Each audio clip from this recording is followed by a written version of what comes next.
जर का मिरवणुकीमध्ये डीजेचा वापर झाला तर त्या मंडळांवर किंवा ती जी कोणाची मिरवणूक असेल त्यांच्यावर कायद्यानुसार कडक कारवाई करायची. की गणेशोत्सवाच्या मिरवणुकांमध्ये डीजेवर बंदी असा आदेश नाही.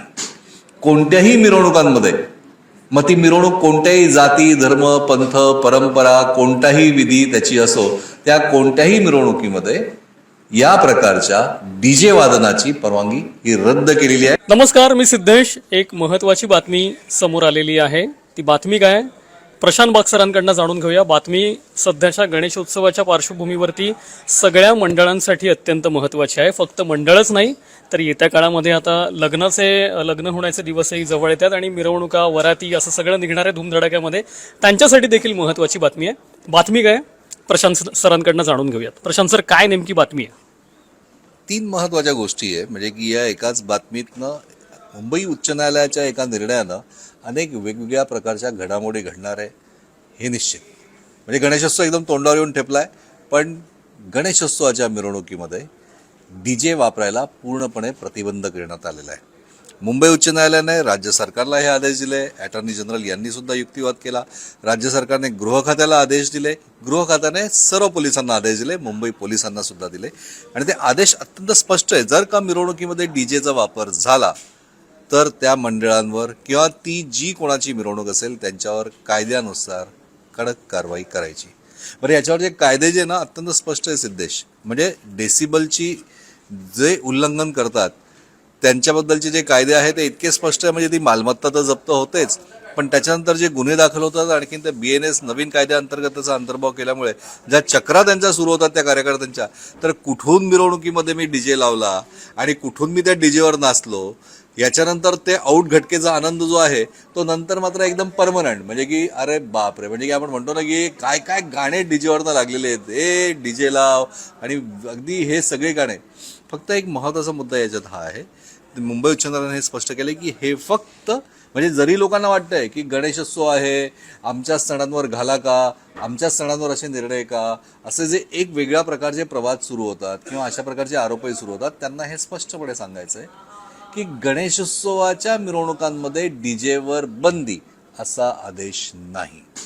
कोणत्याही मिरवणुकांमध्ये, मग ती मिरवणूक कोणत्याही जाती, धर्म, पंथ, परंपरा, कोणताही विधी त्याची असो, त्या कोणत्याही मिरवणुकीमध्ये या प्रकारच्या डीजे वादनाची परवानगी ही रद्द केलेली आहे. थोडक्यात गणपतीपुरतं नाही. थोडक्यात फक्त धार्मिक मिरवणुका नाही, राजकीय मिरवणुका असोत, अराजकीय मिरवणुका असोत, सामाजिक मिरवणुका असोत किंवा कुठल्याही पद्धतीच्या मिरवणुका असोत, त्या कोणत्याही प्रकारच्या मिरवणुकांमध्ये मी चुकत नसेन तर डीजे वाजवता येणार नाही.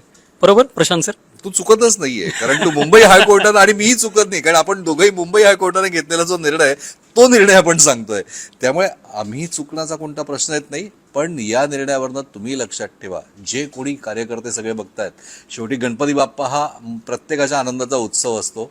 आता समोर तोच येतोय. काही दिवसानंतर सिद्धेश आणि मी सुद्धा मिरवणुकीमध्ये मनमुराद नाचणार आहोत, गणपती बाप्पाचं स्वागत करणार आहोत. आगमन सोहळे आधीच सुरू झाले, अगदी जोरात आगमन सोहळे सुरू झालेत. पण नंतर आहे ना, गणपती बाप्पाच्या मिरवणुकीमध्ये जर का डीजे लावला तर नंतर जी वारी आपली सुरू होईल ना पोलीस स्टेशनची, कोर्टाची, ती मात्र आपल्याला टाळायची आहे. ही फक्त गणपती बाप्पासाठी नाही तर सगळ्यांसाठीच आहे, हे लक्षात घेतलं पाहिजे. पण एक महत्वाचं निरीक्षण मुंबई उच्च न्यायालयानं आपल्या निकालात नोंदवलंय. काय आहे ते? पारंपरिक वाद्य म्हणजे ढोल ताशा, रणवाद्य असतात. म्हणजे की ज्यावेळेस ढोल ताशाची थाप उठते ना, त्यावेळेस जे अंगामध्ये जी आपल्याला एक एनर्जी येते, उत्साह येतो ना, तो आनंद वेगळाच असतो. डीजे मध्ये जे आहे ना तो आनंद असतो. आपण कसंही अंगविक्षेप करून नाचतो, पण रणवाद्यातनं जो निनाद तयार होतो, जो तालवाद्यातनं जो सूर पकडला जातो ना, तो आपल्या रोमारोमात भिनतो. आपल्याही न कळत आपले हात पाय थिरकायला लागतात. आणखीन त्याला एक लय असते. तर पारंपरिक वाद्यांना प्रोत्साहन देणं, पारंपरिक वाद्य हीच आपली खरी परंपरा होती आणि ही परंपरा जपण्याचं आवाहन सुद्धा या कोर्टाच्या निर्णयातनं सुद्धा अधिक स्पष्ट दिसून येत आहे. ते फार महत्वाचं आहे. झांजर, ढोल, ताशा, अरे बेंजो, म्हणजे तो सांगतो ना की याचा आनंदच वेगळा आहे. पण डीजे म्हणजे काय, सला फार आर्टिफिशियल झालंय. आता डीजेचे आता तुलाच माहिती आहे की किती वेगवेगळ्या प्रकारचे गाणे लागतात. लाव डीजे, तुला शपथ. गणपतीच्या खरं सर 2 मिनिटं थांबवतो प्रशांत सर तुम्हाला. खरं तर गणपतीच्या अगोदर आता दहीहंडी येईल आणि दहीहंडीला तर खूप मोठ्या प्रमाणामध्ये वेगवेगळ्या ठिकाणी आयोजनं होतील, तिथे डीजे लागेल. तर मग ह्याचं काय होणार? मग ह्याच्याकडे कशा पद्धतीने बघाल तुम्ही? आता तिथे कोण ढोल तसे घेऊन येणार आहे? तर त्याला त्याला ढोल तशी घेऊन येणार तर काय, दहीहंड असो गणपती असो, पण ताशा आहे, झांजार आहे, लेझिम आहे, आपल्याकडे इतक्या वेगवेगळ्या प्रकारचे तालवाद्य. अरे डीजे जन्माला आला म्हणजे तो आधी, त्यानंतर 8D झाला, 16D झाला, 32D झाला, 64D झाला. हे सगळं जरी मान्य केलं, आता डॉल्बी आले. आता डॉल्बी नाही, डॉल्बी कालबाह्य झाली आता. अरे बाप रे, आहेस कुठे? म्हणजे की आता या पलीकडे आपण चाललोय, आता मॅकडीवर आपण पोहोचलोय. पण बाबा या सगळ्या विषयामध्ये डीजेच्या आधी मिरवणुका निघायच्या नाही का? बरोबर. निघायच्या. मग त्या मिरवणुकांमध्ये चैतन्य नसायचं का? असायचं. पण मग नेमकं मग ते चैतन्य हरवलं कुठे? म्हणजे आपल्या तालवाद्यांचा वापर करून जर का केलं. पण शेवटी कसं आहे माहिती आहे का, की या सगळ्या विषयामध्ये की हे निर्णय कोर्टाला का घ्यावा लागला? बरोबर. कोणत्याही गोष्टीचा ज्यावेळेस अतिरेक होतो ना, तर त्याच वेळेस कायद्याचा धाक किंवा कायद्याचा बडगा उचलला जातो. आज आपल्याला माहिती आहे की म्हणजे की आपण गेले काही दिवस झाले बघतोय की कबूतर या विषयावरनं चाललंय. हायपर सेन्सिटिव्ह न्यूमोटायटिसचे पेशंटची रुग्णसंख्या बऱ्याच ठिकाणी आहे. वेगवेगळे हॉस्पिटल्स असतात, कोणाच्या घरात रुग्ण असतात. त्या डीजेचा आवाज डेसिबल म्हणजे 55 डेसिबल हे जे मापक आहे, ते 55 डेसिबल हे मापक कुठेच लागत नाही. तो इतका कुठच्या कुठे जात असतो. कधी 200, कधी 300, 455 डेसिबलची नोंद सुद्धा झाली होती. मग आहे कुठे? अरे त्या डेसिबलचा कर्णकर्कश आवाज कान तर फाडतोच, स्वास्थ्य माणसाचं मानसिक आरोग्य असतं ते सुद्धा अगदी. म्हणजे disturb मी करतो. त्याच मुद्द्यावरती खरं तर येणार होतो. 2 महत्वाच्या बातम्या माझ्यासमोर इकडे प्रशांत सर आहेत. एक आहे बातमी 5 ऑगस्टची, म्हणजे एक 6 दिवसांपूर्वीची बातमी आहे जी आली होती आपल्यासमोर. बहुतेक ही आलेली सोलापुरातली बातमी आहे. सोलापूरमध्ये अभिषेक बिराजदार नावाचा एक मुलगा होता जो डीजेच्या तालावरती नाचताना त्याला हृदयविकाराचा झटका आला आणि त्याच्यामध्ये अभिषेकचा मृत्यू झाला. अभिषेकचं जे वय आहे तेही मी तुम्हाला इथे सांगतो. अभिषेक हा साधारणपणे 20 ते 20 वर्षाचा होता. पण फक्त अभिषेक एकटा नाहीये, तर डीजेमुळे केव्हा केव्हा मृत्यू झालेले आहेत त्याची एक यादीच आहे आपल्यासमोर, तीही मी तुम्हाला सांगतो. जानेवारी 2024 मध्ये सोलापूर जिल्ह्यामध्ये हळदीच्या वरातीमध्ये नाचताना मुलाच्या वडिलांचा मृत्यू झाला होता. मार्च 2025 म्हणजे याच वर्षातली घटना आहे. सोलापूरच्या कुर्डुवाडी परिसरामध्ये 12 ते 14 तरुणांचे कान बहिरे झाले होते डीजेमुळे. एप्रिल 2025 ची घटना आहे. नाशिकमध्ये एका मिरवणुकीमध्ये नाचताना 23 वर्षीय तरुणाचा मृत्यू झाला होता. सप्टेंबर 2024 ची घटना आहे. कोल्हापुरात लेझरमुळे एका तरुणाच्या डोळ्यातनं रक्तस्राव व्हायला लागला होता. ऑक्टोबर 2024 ची घटना आहे. भोपाळमध्ये डीजेमुळे 13 वर्षांच्या मुलाचा मृत्यू झाला होता. सप्टेंबर 2024 ची घटना आहे. छत्तीसगडमध्ये डीजेच्या दणदणाटाने एका व्यक्तीला ब्रेन हॅमरेज झालेलं होतं. या सगळ्या घटना पाहिल्या तर आपल्या असं लक्षात येईल की कोर्टाने जो निर्णय घेतलाय तो आपल्या सगळ्यांसाठीच खरं तर आपल्या सगळ्यांच्या आरोग्याच्या दृष्टीने हिताचाच आहे. पण या सगळ्या नंतर एक महत्वाचा प्रश्न उरतो तो म्हणजे असा की मग जे डीजेची कामं करणारी लोक आहेत, ज्यांनी डीजेचा व्यवसाय सुरू केलेला आहे, त्यांचं काय होणार? मर्यादा घातलेली आहे, एका मर्यादेच्या पर्यंत आपण डीजे वापरू शकतो, चालवू शकतो. याबद्दल कोर्टाने काय सांगितलंय याच्याबद्दलही तुम्ही आम्हाला थोडंसं एक्सप्लेन करा प्रशांत सर. मिरवणूक हा एकच शब्द यातला सगळ्यात महत्वाचा आहे. याचा अर्थ तुम्ही गुंतवणूक केली, छोटा व्यवसाय सुरू केला, याचा अर्थ तुम्हाला डीजेच्या मिरवणुकीमध्ये डीजे वापरायला बंदी केली, याचा अर्थ तुम्हाला व्यवसाय बंद करायचा आहे का? तर नाही. आपल्याकडे इंडोर बरेच वेगवेगळ्या प्रकारचे प्रोग्राम असतात, हा एक पार्ट आहे. दुसरी गोष्ट आहे ना, गणेशोत्सवानंतर साजरा होणारा सगळ्यात मोठा उत्सव कोणता आहे? तर नवरात्रोत्सव. तर नवरात्रोत्सवामध्ये ती मिरवणूक नाहीये. बरोबर. लक्षात घ्या, हायकोर्टाच्या निर्णयामध्ये मिरवणूक हा शब्द आहे. नवरात्रोत्सव ही देवीचं एकदा आगमन झालं किंवा देवीला पोचवायला निघाले तर ती मिरवणुकीने येते आणि जाते. पण नवरात्रोत्सवामध्ये गरबा, दांडिया उत्सव ही मिरवणूक नाही. या ठिकाणी मात्र योग्य ते मापक घालून ती परवानगी आपल्याला मिळते. आता गणेशोत्सवाच्या वेळेसच जितके गणेश मंडळ आहे त्या सगळ्याच गणेश मंडळांना पोलीस जे परवानगी देतात त्या पोलीस परवानगी देतात. त्याच वेळेस त्यांच्याकडे एक प्रतिज्ञापत्र भरून घेतलं जाणार आहे.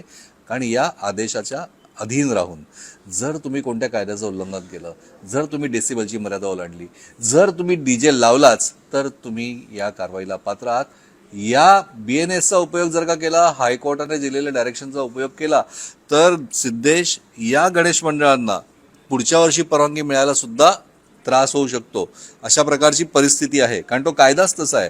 त्याच्यामुळे या गोष्टींची बंधनं पाळणं आवश्यक आहे. पण मिरवणूक हा शब्द हायकोर्टाच्या याच्यात आहे. इंडोर हॉलमध्ये तुम्ही वापर करू शकता. What is DJ? डीजे म्हणजे काय, तर एक वेगवेगळ्या मात्रांनी स्पीकरची बनवलेली एक शृंखला, ज्याच्यामध्ये बास असतो, ट्रिबल असतो, या सगळ्या गोष्टींचा एक सुंदर आवाज येतो, तो माणसाला मोहून टाकतो. पण कोणतीही चांगली गोष्ट जी आहे ना, जसं आपण म्हणतो ना की समुद्रावर आपण जातो, समुद्राचं पाणी कितीही सुंदर असलं ना तरी ते पाणी आहे. तुम्ही त्या मोहात पडून सेल्फीमध्ये तुमचा पाय घसरला ना, तो समुद्र तुम्हाला गिळून टाकतो. बरोबर. आयुष्यच पणाला लागतं ना, असंच आहे. त्यामुळे डीजेमुळे आनंद होतो, पण हा क्षणिक नसावा. म्हणजे डीजेचा वापर म्हणजे मी म्हणतो ना, या मिरवणुका झाल्यानंतर तू तर आकडेवारी सांगितली, पण जितके ENT स्पेशालिस्ट ना, त्यांच्याकडची गर्दी जी आहे ना रुग्णांची, कानात दुखतोय, बहिरेपणा येतोय, काहींच्या डोकं कानातनं दुखतंय. रक्तस्राव येतोय, हे अशा प्रकारे काहींच्या नाकातनं सुद्धा रक्त बाहेर येतात, इतकं येत. अरे धनधनाट म्हणजे काय, व्हायब्रेशन म्हणजे किती असू शकतं. म्हणजे आपण तो आपल्याला पायाला व्हायब्रेशन होतं, आणखीन सगळ्यात शेवटी काय, आपण बेभान होऊन ज्यावेळेस नाचतो का, मला एक सांग, ढोल ताशा सनई चौघडा हे आपल्या पारंपरिक वाद्यावर आपण बेभान होऊ शकत नाही. अरे शंखाचा आवाज तर माणसाच्या मनामध्ये एनर्जी देऊन टाकतो. रणवाद्यांचा जो ताल असतो ना, तो ताल तर माणसाला थिरकायलाच लावतो. आपण त्या एका गाण्याने आपला इतिहास केला, तो सैराट चित्रपटातलं गाणं, त्या गाण्याने इतिहास केला. त्या चित्रपटाने, मराठी चित्रपट पहिला की ज्याने 100 कोटीचा टप्पा ओलांडला. त्या गाण्यामध्ये तालवाद्यांचा वापर केलेला आहे, भारतीय तालवाद्यांचा वापर केलेला आहे, महाराष्ट्रीयन तालवाद्यांचा सगळ्यात जास्त उपयोग केलेला आहे. मग अजून कोणतं उदाहरण पाहिजे, त्याच्यावरही आपण बेभानून नाचतो. अरे ज्या गाण्यामध्ये तालवाद्याचा वापर केला आहे तेच गाणं तालवाद्यांवर आपण वाजवलं तर ते कशाला डीजेवर लावायचं.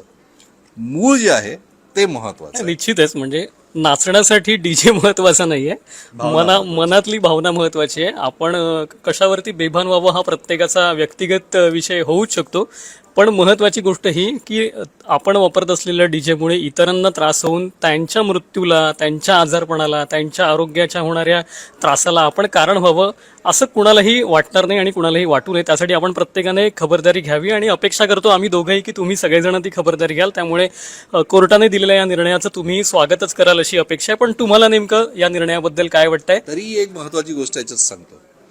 छत्रपती शिवाजी महाराज की जय हे शब्द ज्यावेळेस आपल्या तोंडातनं येतात ना, कोणाच्याही तोंडातनं व्यक्त होतात ना, माणसाच्या धमन्या अशा व्हायला लागतात. तसं गणपती बाप्पा मोरया असं आपण ज्यावेळेस म्हणतो ना, तर त्यावेळेस ना नकळत, आपल्याही नकळत आपल्या चेतना अशा जागृत झालेल्या असतात. बस त्या बाप्पावरचा विश्वास आणि भावना महत्वाची आहे. कोणताही सण उत्सव साजरा करताना आपल्या परंपरांचा सन्मान केला पाहिजे, रणवाद्यांचा वापर केला पाहिजे. आणि जर का हे आपण करू शकलो तर मी तुम्हाला सांगतो, याच्या इतका आनंद दुसरा कोणताच नाही. सिद्धेश जे सांगतोय ते लक्षात ठेवा. तो आणि मी, आम्ही दोघंही मिरवणुकांमध्ये नाचणार आहोत, बाप्पाचं स्वागत करणार आहोत. पण डीजे नको रे बाप्पा, कोण चक्रा मारेल. करेक्ट, कोण चक्रा मारेल. त्यामुळे तुम्हीही आम्हाला आमंत्रित करा जिथे डीजे नसेल आणि पारंपरिक वाद्य असतील. मी आणि प्रशांत सर आवर्जून त्या मिरवणुकीमध्ये नाचायला येऊ. तुमची मिरवणूक कुठे असेल आम्हाला कमेंट करून नक्की सांगा. आणि ह्या निर्णयाबद्दल तुम्हाला नेमकं काय वाटतंय हेही कमेंट करून सांगा. त्यानिमित्ताने प्रशांत सर आपल्या बँजोवाल्यांना तरी चांगले दिवस येतील.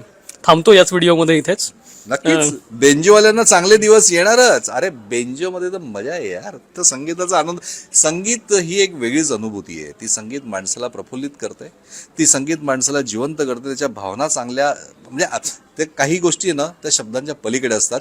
फक्त एवढंच आहे की कायदा आहे ना बाबा, हायकोर्ट आहे, हायकोर्टाने आदेश दिला सरकार पाळतं, गृह खात्याला आदेश देतं, मग पोलीस कारवाई करतंच. मग आता तर पोलीस बॉईजच्या गणेश मंडळ आहे, त्यांना सुद्धा परवानगीचा प्रश्न पडलेला आहे, कारण त्यांना सुद्धा डीजे प्रतिबंधाची नोटीस पोलीस आता प्रतिज्ञापत्र लिहून घेणार आहेत. शेवटी कायदा आहे. कायदा कोणासाठी आहे तर तो तुमच्यासाठी आहे. कायदा कोणासाठी आहे? आपल्यासाठी आहे. आपण त्या कायद्याचं पालन करूया. आपला उत्सव साजरा करण्यावर प्रतिबंध नाही. कसा साजरा करावा, इतरांना त्रास न देता, त्रास न होता साजरा व्हावा आपल्याकडनं, याकरता म्हणून कायद्याचं सहकार्य आपल्याला आपण पालन करूया. बरोबर. खूप खूप धन्यवाद प्रशांत सर. ही संपूर्ण बातमी तुम्ही आम्हाला खूप छान पद्धतीने समजावून सांगितली आणि सगळ्यांना आवाहन केलं की तुम्ही पण सगळेजण पारंपरिक वाद्यांवरती नाचा. व्हिडिओमध्ये इथेच थांबतोय.